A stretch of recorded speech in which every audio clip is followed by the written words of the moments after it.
2026 சட்டமன்ற தேர்தல் இன்னும் ஒரு சில மாதங்களில் வர இருக்கு. அரசியல் கட்சிகள் எல்லாமே வந்து கூட்டணி குறித்த பேச்சுகள், வேட்பாளர் தேர்வு, யாருக்கு என்னென்ன தொகுதிகள், எந்தெந்த தொகுதிகள் அப்படின்ற பேச்சுவார்த்தைகளில் ஈடுபட்டுக்கிட்டு இருக்கிறாங்க. நாம் தமிழர் கட்சி ஒரு படி மேலே போய் வேட்பாளர்களையே அறிவித்து கொண்டு இருக்கிறாங்க. நாம் தமிழர் கட்சி தனித்து போட்டிடுறாங்க. 234 தொகுதிகளுக்கான வேட்பாளர்களை பிப்ரவரி 21 மாற்றத்திற்கான மக்களின் மாநாடு அப்படின்ற தலைப்பில் ஒரு கூட்டத்தை கூட்டி அங்கு 234 வேட்பாளர்களையும் அறிவிக்க இருப்பதாக சீமான் அவர்கள் தெரிவித்து இருக்கிறார். ஸோ அவர் மாவட்ட வாரியாக கலந்தாய்வு கூட்டங்கள், பொதுக்கூட்டங்கள், இந்த மாதிரியான நிகழ்ச்சிகளில் பங்கேற்கும் போது அந்தந்த மாவட்டத்துக்குரிய வேட்பாளர்களை அறிவித்துக்கிட்டு வராரு. அண்மையில் திருப்பூர், ஈரோடு, கோயம்புத்தூர், நாமக்கல் உள்ளிட்ட ஒருங்கிணைந்த கலந்தாய்வு கூட்டம் நடைபெற்றது. அங்கு திருப்பூர் மாவட்டத்துக்கான வேட்பாளர்களை சீமான் அவர்கள் அறிமுகம் செய்தார். ஸோ இந்த காணொலியில் திருப்பூர் மாவட்டத்தில் யார் யார் போட்டிடுறாங்க அப்படின்றது தான் பார்க்க போகிறோம். திருப்பூர் மாவட்டம் வந்து பிப்ரவரி 22, 2009 கோயம்புத்தூர், அதுக்கப்புறமாக ஈரோடு ஆகிய மாவட்டங்களிலிருந்து பிரிந்து ஒரு புதிய மாவட்டத்தை உருவாக்குனாங்க. அதுதான் திருப்பூர். திருப்பூர் மாவட்டத்தினுடைய ஒரு பேக் போன் அப்படின்றது பின்னலாடை உற்பத்தி வந்து அங்கே அதிகமாக இருக்குது. அதே போல் ஜவுளி ஏற்றுமதியும் அங்கே வந்து மிக அதிகமாக இருக்குது. அதே போல் பருத்தி ஒரு மிக முக்கியமான பொருளாக அங்கே இருக்குது. அதே போல் காங்கேயம் காளை, ஊத்துக்குளி வெண்ணெய் இதெல்லாம் ஒரு மிக முக்கியமான தயாரிப்புக்கான இடமாக வந்து திருப்பூர் வந்து இருக்குது. அதே போல் அந்நிய செலவாணியில் ஒரு மிக முக்கிய பங்கை வகிக்குது. கிட்டத்தட்ட 10,000 கோடி அந்நிய செலவாணி வந்து திருப்பூர் மாவட்டத்தில் இருக்குது. திருப்பூர் வந்து ஒரு 7வது மிகப்பெரிய மாவட்டம் அப்படின்னு சொல்லலாம். 20 லட்சம் மக்கள் தொகையை கொண்ட ஒரு மாவட்டம். திருப்பூரில் மட்டும் 3 வருவாய் கோட்டங்கள், 7 தாலுக்கா, 350 கிராமங்களை உள்ளடக்கியது தான் திருப்பூர் மாவட்டம். கொடிக்காத்த குமரன் அப்படின்னு அழைக்கப்பட்ட திருப்பூர் குமரன் அவர்கள் பிறந்த ஊர் திருப்பூர் மாவட்டம். ஸோ திருப்பூருக்கு இவ்வளவு பெருமைகள், இவ்வளவு விஷயங்கள் திருப்பூரில் இருக்குது. திருப்பூர் மாவட்டத்தை பொறுத்த வரைக்கும் அங்கு 8 சட்டமன்ற தொகுதிகள் இருக்குது. தாராபுரம், காங்கேயம், அவினாசி, திருப்பூர் வடக்கு, திருப்பூர் தெற்கு, பல்லடம், மடத்துக்குளம், அதுக்கப்புறமாக உடுமலைப்பேட்டை ஆகிய 8 சட்டமன்ற தொகுதிகள் திருப்பூர் மாவட்டத்துக்குள்ளே வருது. இதில் 7 சட்டமன்ற தொகுதிகளுக்கான வேட்பாளர்களை சீமான் அவர்கள் தேர்வு பண்ணி அறிவிச்சிட்டார். உடுமலைப்பேட்டைக்கு மட்டும் இன்னும் வேட்பாளரை அறிவிக்கலை. ஸோ ஏற்கனவே நாம் தமிழர் கட்சி இந்த சட்டமன்ற தொகுதிகள்லாம் எவ்வளோ வாக்குகள் வாங்கியிருக்கு, அங்கே யாரை வேட்பாளராக சீமான் அவர்கள் அறிவித்திருக்கிறார் அப்படின்றத பார்க்கலாம். முதல்ல 101 தாராபுரம் தனி சட்டமன்ற தொகுதி. அங்கு வந்து இப்போ கரண்ட் சிட்டிங்கில் வந்து பாஜக வெற்றி பெற்றிருக்கிறாங்க அப்படின்னு நான் நினைக்கிறேன். ஸோ 101 தாராபுரம் தனி, அங்கு திவ்யா அப்படின்றவங்கள வேட்பாளராக சீமான் அவர்கள் அறிவிச்சிருக்கிறார். கடந்த 4 சட்டமன்ற தேர்தல், கடந்த 4 பொது தேர்தல்களில் நாம் தமிழர் கட்சி சந்திச்சிருக்கு. அங்கே எவ்வளோ வாக்குகளை வாங்கியிருக்கிறாங்க அப்படின்னு பார்த்தீங்கன்னா 2016 1350, 19 3598, 21 6753, 24 8253.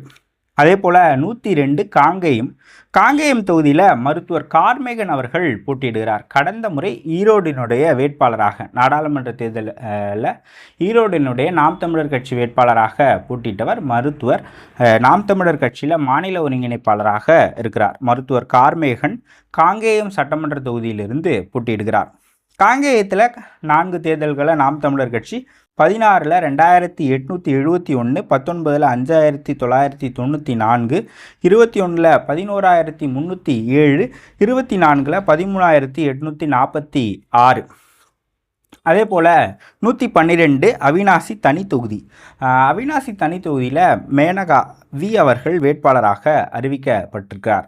2016 1514, 19 கிடையாது, 2019 மட்டும் நீலகிரி மாவட்டத்தில், அதாவது நீலகிரி நாடாளுமன்ற தொகுதியில் நாம் தமிழர் கட்சியினுடைய வேட்புமனு வந்து நிராகரிக்கப்பட்டது. அதுக்கு உட்பட்டு நீலகிரிக்கு உட்பட்டு வரக்கூடிய 6 சட்டமன்ற தொகுதிகளினுடைய டேட்டா வந்து கிடையாது. ஏன்னா நாம் தமிழர் கட்சி போட்டியிடலை.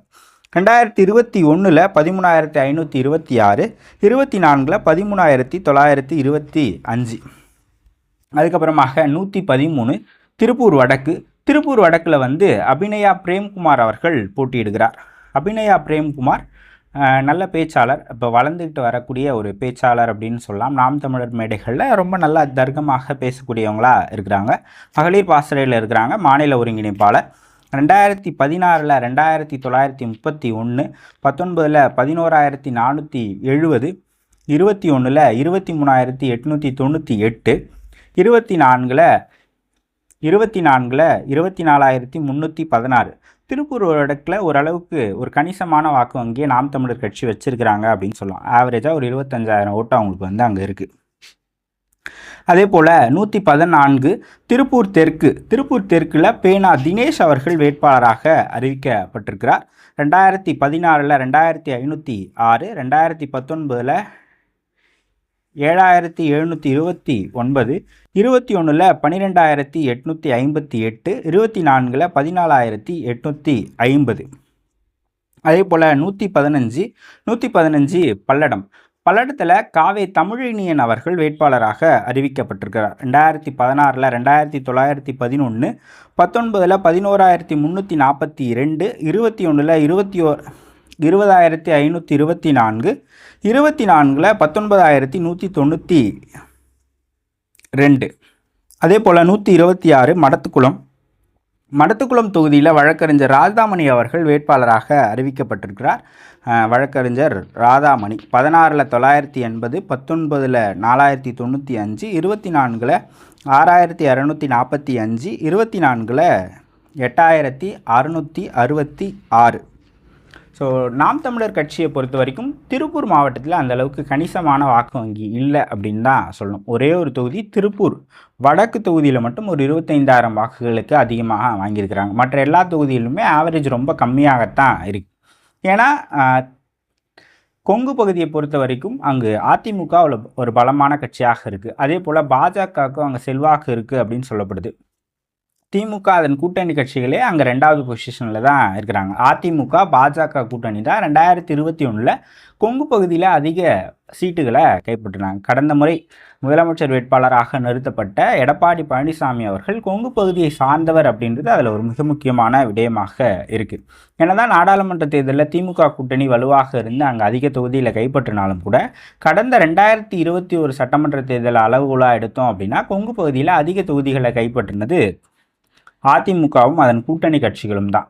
ஸோ இந்த முறை அது எப்படி மாறும் அப்படின்றது தெரியல. ஏன்னா இந்த முறையும் அதிமுக பாஜக கூட்டணி வச்சுருக்கிறாங்க. ஸோ அது ஓரளவுக்கு அவங்களுக்கு கை கொடுக்குமா, இல்லை திமுக டஃப் ஃபைட்டை கொடுப்பாங்களா அப்படின்றத நம்ம பொறுத்திருந்து பார்க்கணும்.